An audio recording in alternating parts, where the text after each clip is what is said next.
First of all, I'd like to get some of the let's get some of the goings on in the NBA out of the way. Now, last week, Paul George, we're going to start with the Clippers. Paul George signed a brand new 4-year extension worth $190 million.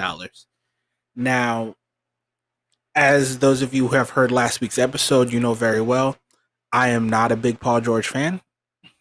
Pandemic P, as he is known on this podcast, had a less than, what's the word I'm looking for? Less than honorable showing in the playoffs. Let's go with that. Now, his 4-year extension, coupled with the year he already had left on his contract, turns into a 5-year, $226 million contract. Now, do I believe that Paul George is worth $200 plus million? No, I do not. But when you take into account everything they gave up for Paul George, they gave up, let's see, Shea Gilgeous-Alexander, Danilo Gallinari, like 4 draft picks and like 2 pick swaps. So you kind of had to keep him and you had to pay him. And although I do not believe Paul George is a max guy, given the structure of the NBA contracts and the salary cap, you kind of had to pay him. You really did. Now, even though Kawhi Leonard is entering the last year of his contract, you have to assume that the LA Clippers did offer Kawhi a similar deal, and he probably just turned it down. We haven't heard anything to that effect, but it's something you can assume.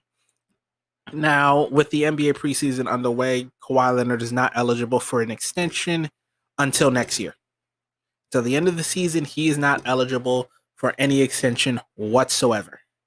So this year is going to be a real tell. If the Clippers can get back on track, if they can get to that championship level that everyone put them at last year, despite the fact that none of them had won anything aside from Kawhi, then he might stay. But honestly, I don't think he will.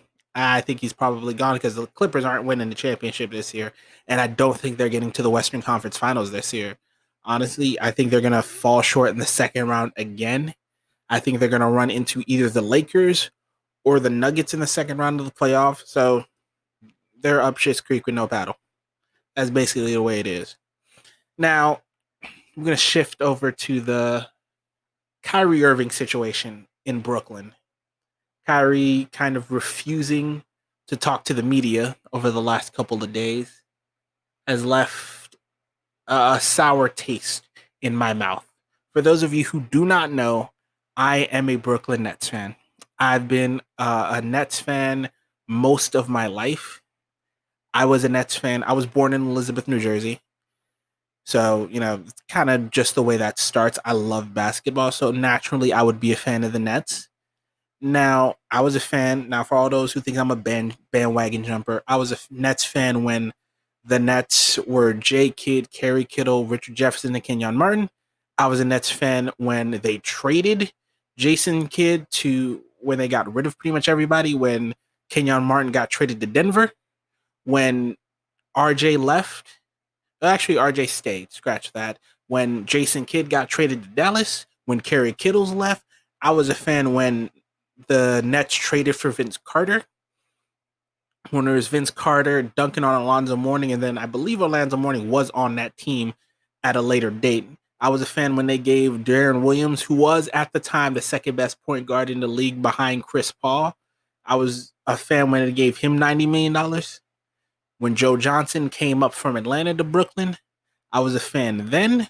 I was a fan when they brought in Paul Pierce and KG, when they were way over the road.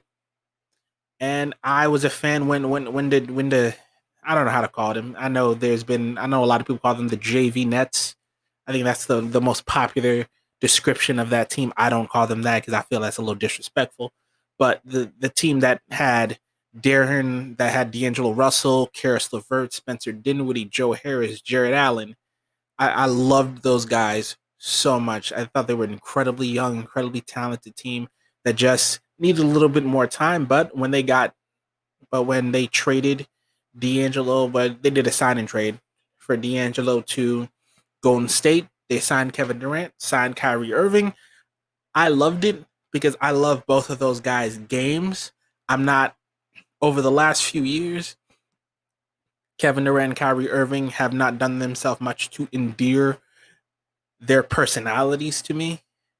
I think that they're both giant, gigantic children masquerading as adults. I think they're both so childish, so immature. Kevin Durant with the fake Twitter accounts, and now Kyrie Irving quoting Malcolm X as to why he won't talk to the media. I mean, really, Kyrie? Grow the fuck up, man. You an adult. You get paid like $35-40 million a year to play basketball. This is a job, and media availability is a part of your NBA contract. Now, the NBA, knowing this, the NBA fined Kyrie Irving and the New Jersey and the Brooklyn Nets. Sorry, I call them New Jersey sometimes. It's just a force of habit. But they call the Brooklyn Nets and Kyrie Irving $25,000 each for not making himself available to the media. Now, personally, if I was the NBA, I would fine Kyrie Irving double that every single time he doesn't talk to the media. Right now it's at 25. I'd find each of them, the Nets and Kyrie. Next time I would find them 50,000 each. The time after that, 100,000. The time after that, 200. Then 400. Then 800. Then what is it? 1.6 million. I would keep going because I know my man said, I don't talk to pawns, and my time is worth more than that. So we're gonna see how much your time is worth, because I'm finding him every single chance I get. Because, bruh, man, this is a job. I know I'm a fan and I love it, but this is a job, so you gotta get your ass up and do the work. If you don't want to do the work, find some other thing to do.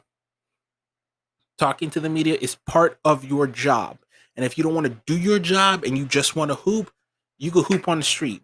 If not, keep it pushing, bro, man. Keep it pushing.